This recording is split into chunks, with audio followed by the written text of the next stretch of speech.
Olá, sejam bem-vindos para mais um vídeo do nosso canal. Nesse vídeo nós vamos discutir sobre os usuários da contabilidade. Podemos classificar como usuário da contabilidade toda pessoa física ou jurídica que tenha interesse na avaliação da situação e do progresso de determinada entidade. Então é bem genérico esse conceito, né? Quase que qualquer pessoa pode ser usuária da contabilidade, desde que ela tenha algum interesse na entidade, na empresa objeto de análise, né? A empresa que está fornecendo as informações contábeis. Quais são, então, os principais usuários da contabilidade? Bom, o CPC 00R2, estrutura conceitual, um pronunciamento contábil do Comitê de Pronunciamentos Contábeis, apresenta em seu apêndice definição de termos, quem são os principais usuários de relatórios financeiros para fins gerais. Então, lá nessa norma, no CPC 00R2, nesse pronunciamento contábil, essa norma chama as demonstrações contábeis, o balanço, a demonstração do resultado e outras que em outro vídeo nós vamos discutir, chama de relatórios financeiros para fins gerais. Ele nomeia 3 usuários como sendo os principais usuários da contabilidade, ou seja, usuários da contabilidade para os quais essa estrutura normativa emitida pelo Comitê de Pronunciamentos Contábeis está dirigida. Então, é para atender as necessidades de informações contábeis desses usuários, principalmente desses usuários, mas não exclusivamente, que essas normas de contabilidade são, então, editadas lá pelo Comitê de Pronunciamentos Contábeis. Quem são esses usuários que são chamados de principais usuários da contabilidade? Em primeiro lugar, os investidores, os sócios ou os acionistas das empresas. Depois, os credores por empréstimos, regra geral aí os bancos, né, que emprestam recursos para as empresas. E depois, outros credores, que seriam os fornecedores de bens ou serviços, por exemplo, um fornecedor da mercadoria que a empresa vende para os clientes dela. Então, esses são os 3 principais usuários da contabilidade, segundo o CPC 00. Agora, são os investidores, credores por empréstimos, outros credores atuais e os potenciais. Então, pode ser alguém que já é investidor da empresa ou alguém que pretende ser investidor. Por exemplo, alguém que tem ações de uma determinada companhia aberta ou alguém que está em vista, pretendendo, com a intenção de comprar ações dessa companhia aberta. Pode ser um banco que já empresta dinheiro para a empresa, com o qual a empresa já tem relacionamento há algum tempo, mas pode ser ainda um banco no qual a empresa ainda está prospectando uma possibilidade lá de obter um empréstimo. A mesma coisa com os outros credores. Pode já ser um fornecedor de um bem ou de um serviço para a empresa, ou pode ser um fornecedor que a empresa ainda está lá negociando para fornecer algum tipo de bem ou serviço para a empresa. Mas esses são, de acordo com o CPC 00R2, os principais usuários da contabilidade. São os principais, mas não são os únicos, conforme a gente vai ver na sequência desse vídeo. Vamos falar agora de reivindicações contra a entidade. Lá no CPC 00, o que é chamado de reivindicações contra a entidade são os recursos cedidos à entidade, a essa empresa, ao patrimônio da empresa, por pessoas físicas ou jurídicas. Então nós temos aí que os investidores, quando eles compram ações ou títulos patrimoniais da empresa, eles na verdade estão transferindo recursos do patrimônio da pessoa física deles, ou se for uma outra empresa que é um investidor, então do patrimônio dessa empresa para o patrimônio da empresa investida. Então são títulos patrimoniais. São as obrigações que a gente chama de não exigíveis do patrimônio da empresa objeto de análise em relação ao patrimônio dos investidores, sejam eles pessoas físicas ou jurídicas.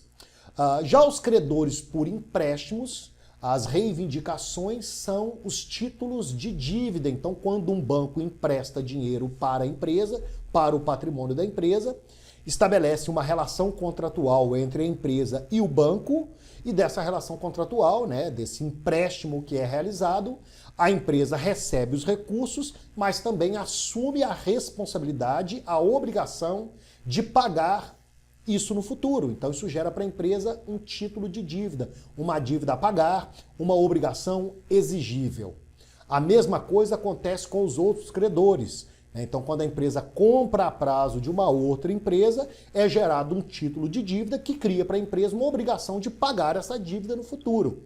Isso é o que o CPC 00, que trata da estrutura conceitual, chama de reivindicações contra a entidade, contra a empresa que a gente está analisando.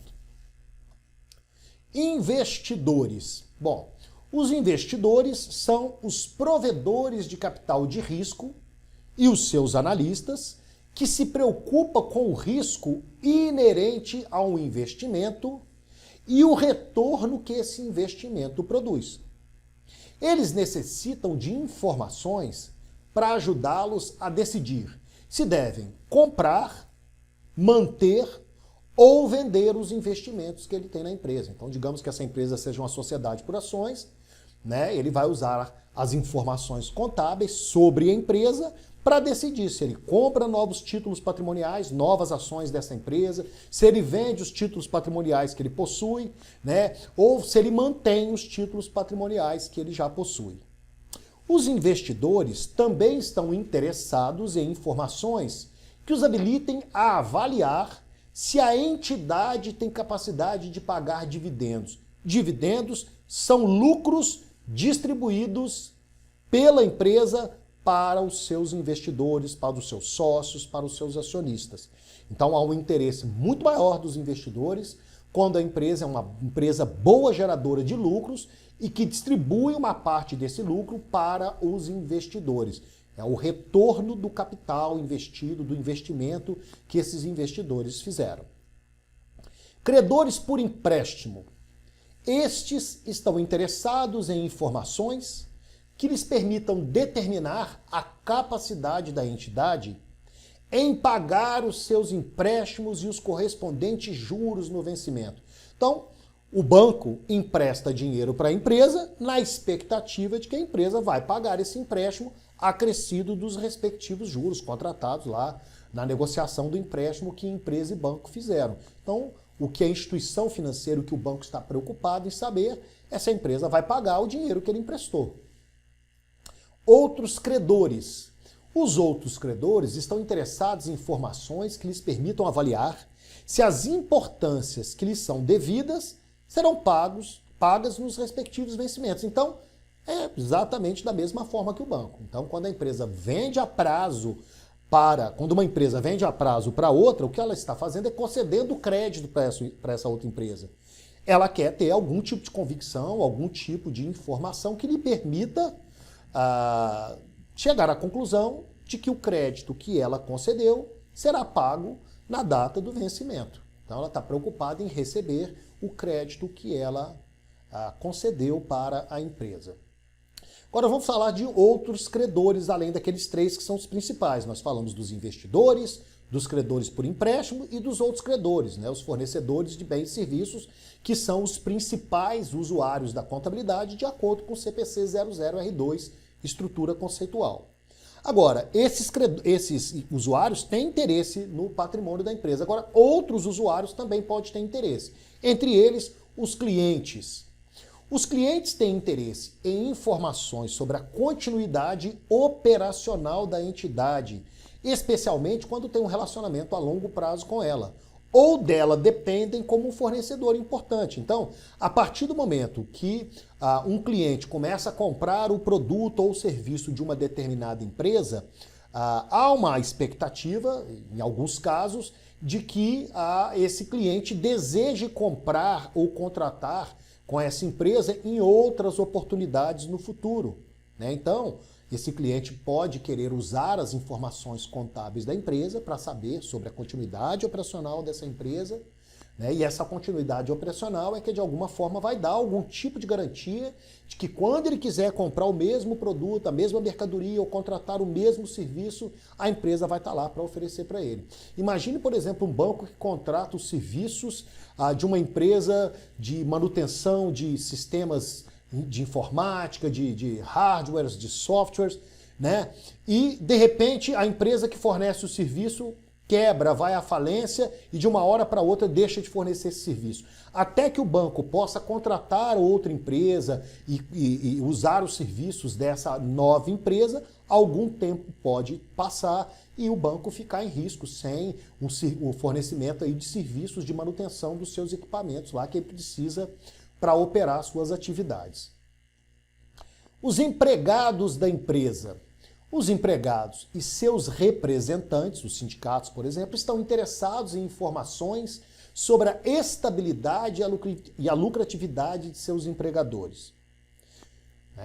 A perspectiva é de que uma empresa lucrativa, uma empresa estável, vai continuar em operação e que, portanto, há uma possibilidade que os empregos desses empregados sejam preservados, sejam mantidos.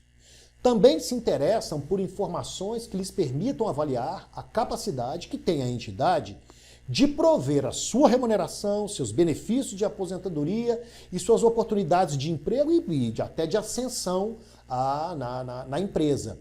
Então, a preocupação do empregado, neste caso, é se ele vai receber o salário dele quando chegar a data efetiva de pagamento do salário. Ele não quer trabalhar de graça, ele quer receber pelos serviços que ele presta para a empresa. O governo. Os governos e suas agências estão interessados na destinação de recursos e, portanto, nas atividades das entidades. Necessitam também de informações a fim de regulamentar as atividades das entidades, estabelecer políticas fiscais e servir de base para determinar a renda nacional e estatísticas semelhantes. Mas uma coisa assim mais direta, mais objetiva, que cria a relação do governo com as empresas, é que os governos prestam algum tipo de serviço para as empresas, criam as condições para que a empresa possa se estabelecer, ter condições de segurança e de exercer a sua atividade. E para isso, para esses serviços que o governo, de alguma forma, coloca à disposição das empresas, ele tributa as empresas, ele cobra as empresas na forma de tributos. Então o governo usa informações da contabilidade como forma de gerar informações para instrumentalizar essa arrecadação tributária.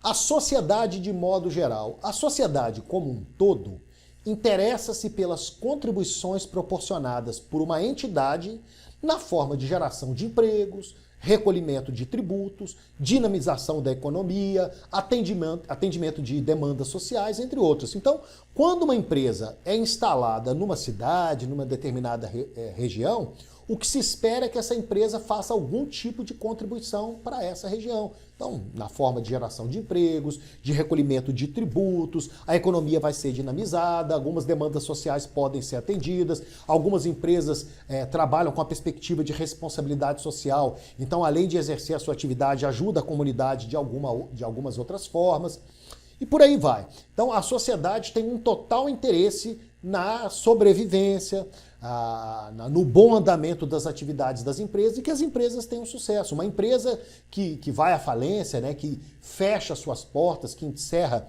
as suas atividades, deixa de gerar empregos, deixa de recolher tributos, deixa de dinamizar a economia da cidade e da região.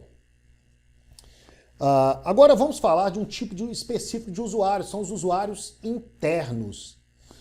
Eles podem ser empregados ou não das empresas. Bom, são os administradores e outros usuários internos, pode ser um consultor, um assessor externo, responsáveis pela condução dos negócios de uma entidade, e eles são normalmente os mais interessados na informação contábil. O interesse nos dados contábeis dessas pessoas atinge um grau de profundidade e análise, bem como de frequência, muito maior do que para os demais grupos de usuários. Os relatórios destinados aos tomadores de decisão lá na empresa não se limitam aos relatórios contábeis que são dirigidos ao público externo, pois incluem um fluxo contínuo de informações sobre os mais variados aspectos da gestão financeira e econômica das empresas. Então, esses usuários internos são usuários que usam as informações geradas pela contabilidade da empresa para tomar decisões que afetam diretamente o patrimônio da própria empresa. Então, são funcionários da empresa, são terceiros que prestam serviço para a empresa, que usam esses dados contábeis para tomar decisões de investimento, de financiamento, que têm impacto direto nas atividades da empresa. Bom, vamos estabelecer aqui então uma diferença entre, ou algumas diferenças, melhor dizendo, entre usuários externos e usuários internos. Os usuários externos, eles estão, como regra geral, interessados em seu próprio patrimônio. Então, quando um banco empresta dinheiro para a empresa, e ele é um usuário externo da contabilidade da empresa, o que ele está preocupado é se a empresa vai devolver para ele os recursos emprestados, acrescido dos juros. Então, ele está preocupado se o patrimônio dele vai receber de volta os recursos. Então, ele está preocupado com o próprio patrimônio do banco. Um fornecedor de bens ou serviços, da mesma forma. Ele fornece bens e serviços para a empresa e ele está preocupado se a empresa vai pagar por isso. Então, ele está preocupado com o próprio patrimônio. Um empregado, quando ele trabalha para a empresa, mas trabalha numa área fora da contabilidade, trabalha, por exemplo, no chão de fábrica, e aí ele está preocupado se no final do mês ou no início do mês seguinte a empresa vai pagar o salário dele, ele está preocupado com o seu próprio patrimônio e não, num primeiro momento, nessa situação, com o patrimônio da empresa. Agora, já os usuários internos, eles vão usar as informações contábeis para tomar decisões que afetam o patrimônio da própria empresa. Então a preocupação deles, o interesse deles é com o patrimônio da própria empresa. Então, um administrador da empresa, ele é um empregado da empresa. Só que na função dele de administrador, de gestor da empresa, usando informações contábeis para tomar decisões de investimento, de financiamento, ele está agindo de uma forma preocupada com o patrimônio da empresa. Agora, se por outro lado, esse mesmo administrador estiver preocupado com o salário que ele vai receber no final do mês ou no mês seguinte, aí ele já assume uma postura de usuário externo, porque aí ele passa a estar preocupado com o seu próprio patrimônio. Então essa é uma diferença que a gente pode estabelecer entre usuários externos e internos, quando o usuário da informação contábil está olhando essa informação, analisando essa informação contábil para tomar uma decisão em relação ao seu próprio patrimônio, ele é um usuário externo. Agora, quando esse usuário está olhando essa informação contábil, analisando essa informação para usá-la como base para tomada de decisão a respeito do patrimônio da própria empresa que gerou essa informação contábil, aí ele é um usuário interno. Outra diferença, os usuários externos, eles têm acesso aos relatórios financeiros para fins gerais. A gente vai num outro vídeo analisar quais são esses relatórios. Então, esses relatórios estão previstos nas normas de contabilidade, são os relatórios que as empresas têm que gerar e fornecer, né, para o público externo. Então, regra geral, os usuários externos têm acesso a esses relatórios. É verdade que alguns usuários externos podem exigir ou solicitar às empresas informações adicionais, além daquelas que estão nesses relatórios para fins gerais. Mas, como regra geral, eles têm acesso a esses relatórios para fins gerais. Já os usuários internos, eles têm acesso a esses relatórios financeiros para fins gerais, mas eles também têm acesso a relatórios que só circulam internamente na empresa. São os relatórios gerenciais, são os relatórios que não têm previsão normativa de apresentação desses relatórios para o público externo. Então, esses relatórios gerenciais, que têm finalidade básica de apoiar o processo decisório da empresa, a esses relatórios, quem tem acesso são os usuários internos. Então essa é uma outra diferença entre usuários externos e internos. Bom, para a gente encerrar esse vídeo, nós vamos falar de uma característica qualitativa das informações contábeis que está presente lá no CPC 00. Existem outras características qualitativas, mas nós vamos falar agora da característica qualitativa da compreensibilidade. Então, o item 2.36 do CPC 00R2, estrutura conceitual, dispõe que os relatórios financeiros são elaborados para usuários que têm conhecimento razoável das atividades comerciais e econômicas e que revisam e analisam as informações de modo diligente. Algumas vezes, mesmo usuários bem informados e diligentes podem precisar buscar o auxílio de consultor ou de consultores para compreender informações sobre fenômenos econômicos complexos. Bom, não está escrito aí no texto da norma, mas é lúcido a gente pensar que um usuário da contabilidade, para que ele possa entender as informações contábeis, ele precisa conhecer alguma coisa de contabilidade, né? Aliás, acho que precisa conhecer bastante de contabilidade para que ele possa entender e interpretar essas informações e fazer uso dessas informações do seu processo de decisão, seja ele um usuário externo ou um usuário interno. Então, há uma necessidade de conhecer contabilidade. Quem não conhece contabilidade, quem não entende os conceitos básicos de contabilidade, não sabe como o mecanismo contábil funciona, não conhece de alguma forma a estrutura dos relatórios financeiros que a contabilidade fornece, como é que essa pessoa vai poder ler informações, né, compreender essas informações e usar essas informações contábeis? Então, há uma necessidade de conhecimento. Então, a contabilidade é compreensível para todo mundo? Eu entendo que não. Ela é compreensível para aqueles usuários de contabilidade que conhecem de contabilidade, que conhecem de negócios, que conhecem o negócio da empresa especificamente que ele está analisando. Aí ele pode fazer uso dessas informações contábeis de forma adequada. Bom, chegamos ao final do nosso vídeo, eu espero que você tenha gostado. Se você gostou, deixe o seu like, inscreva-se no canal caso você ainda não tenha feito isso e compartilhe esse vídeo com suas redes de relacionamento. Até o nosso próximo vídeo.